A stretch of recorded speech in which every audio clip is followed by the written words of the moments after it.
The floor drops under my boots and the wall of the airship bends inward as a blast runs through the hull above us. Someone shouts that the tail is on fire. I am standing inside the passenger compartment near the windows on the starboard side.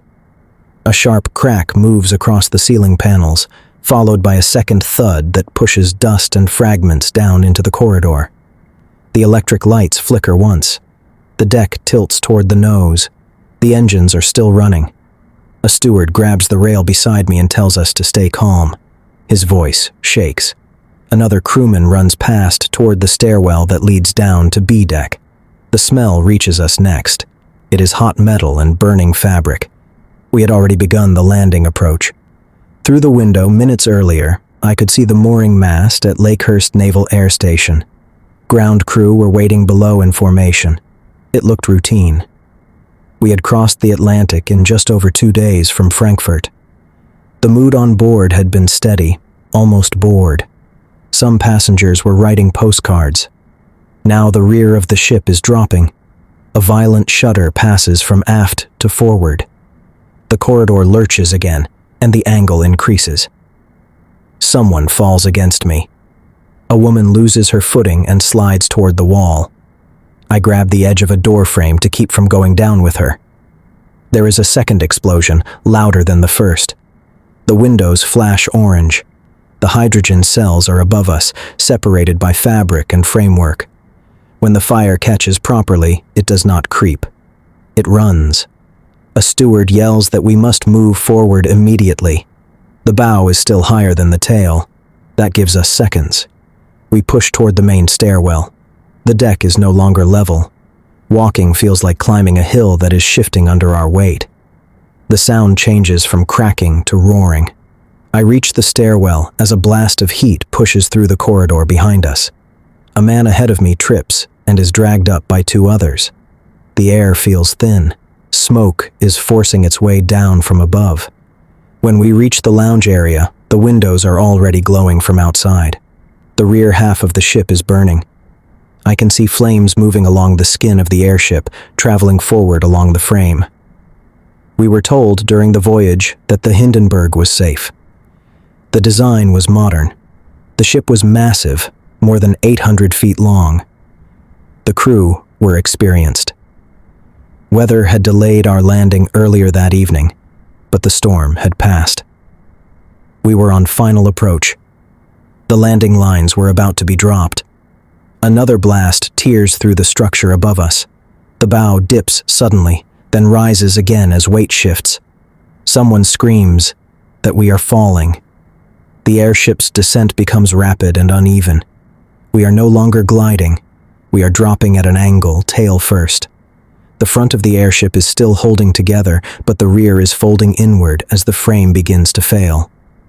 I reach a window on the starboard side. The ground is closer than it should be. I can see men running across the field below.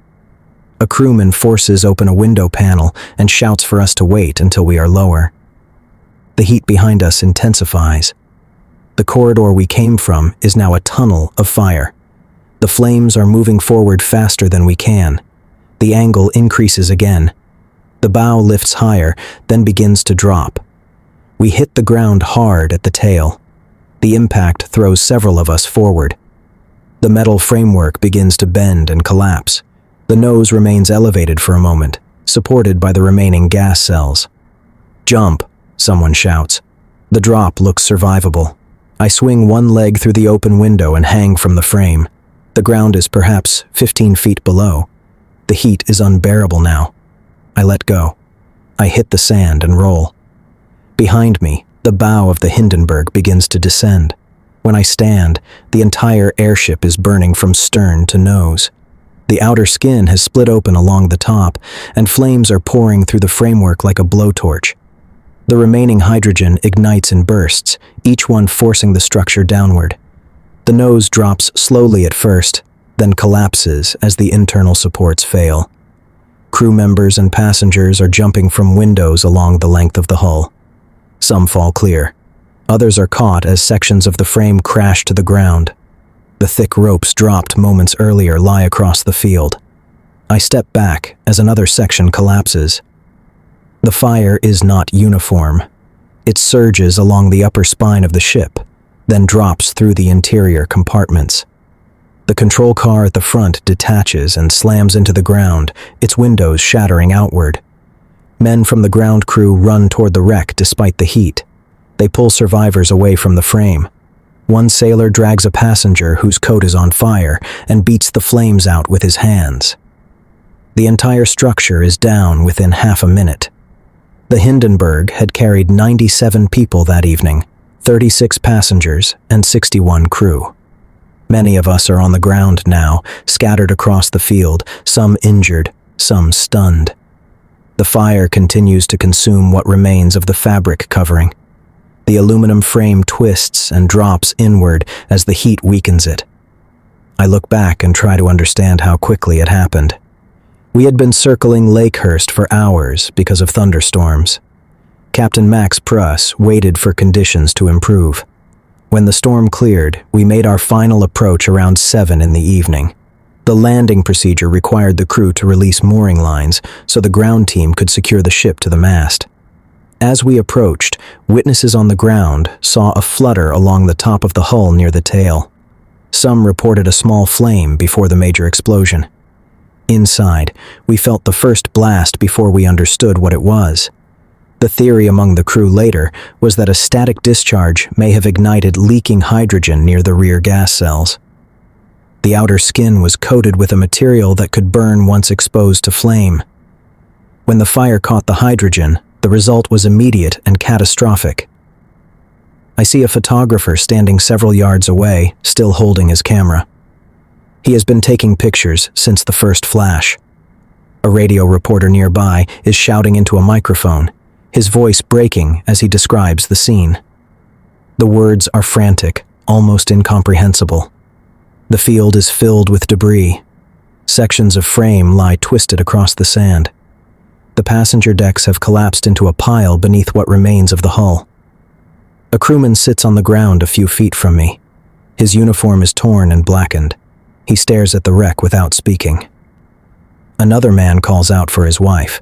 Medical personnel begin arriving from nearby facilities, carrying stretchers. The fire does not last long. Hydrogen burns quickly. Within minutes, the great body of the airship is reduced to a skeletal frame, glowing and smoking against the evening sky. It had been the largest airship ever built. It represented national pride, engineering skill, and the promise of regular transatlantic travel by air. Tickets were expensive, but the journey was smooth compared to ocean liners. Cabins were comfortable. Meals were served in a dining room with white tablecloths. The crossing felt modern and controlled. Now the structure lies in ruins in less than a minute. I watch as rescuers count the survivors. Some of the crew from the rear sections never had a chance. The initial explosion cut off escape routes and ignited the compartments above them.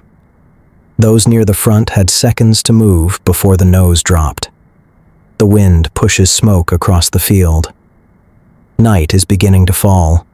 Officials will later examine the wreckage, interview survivors, and debate the cause.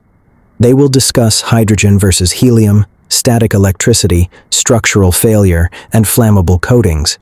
They will consider whether the delay in landing changed the electrical conditions around the hull. They will reconstruct the final approach step by step. For those of us who stood inside the corridor when the first blast hit, the sequence is simple. A jolt, a crack overhead, heat from behind, the deck tilting, the order to run forward, the second explosion, the drop, the jump. The time between the first flash and the collapse of the hull is measured in seconds. As I look across the field at the remains of the Hindenburg, I understand that this form of travel will not recover from what happened here. The image of the airship burning has already fixed itself in the minds of everyone who witnessed it. The tall metal tower stands untouched in the background, waiting for a ship that will never dock. Ambulances arrive and carry the injured away. The press gathers around officials demanding answers. Names are written down. Numbers are confirmed. 36 lives will be lost from the total on board. The rest of us stand in shock, watching smoke rise from the frame. The future of passenger airships ends here, on a landing field in New Jersey, in less than a minute of fire.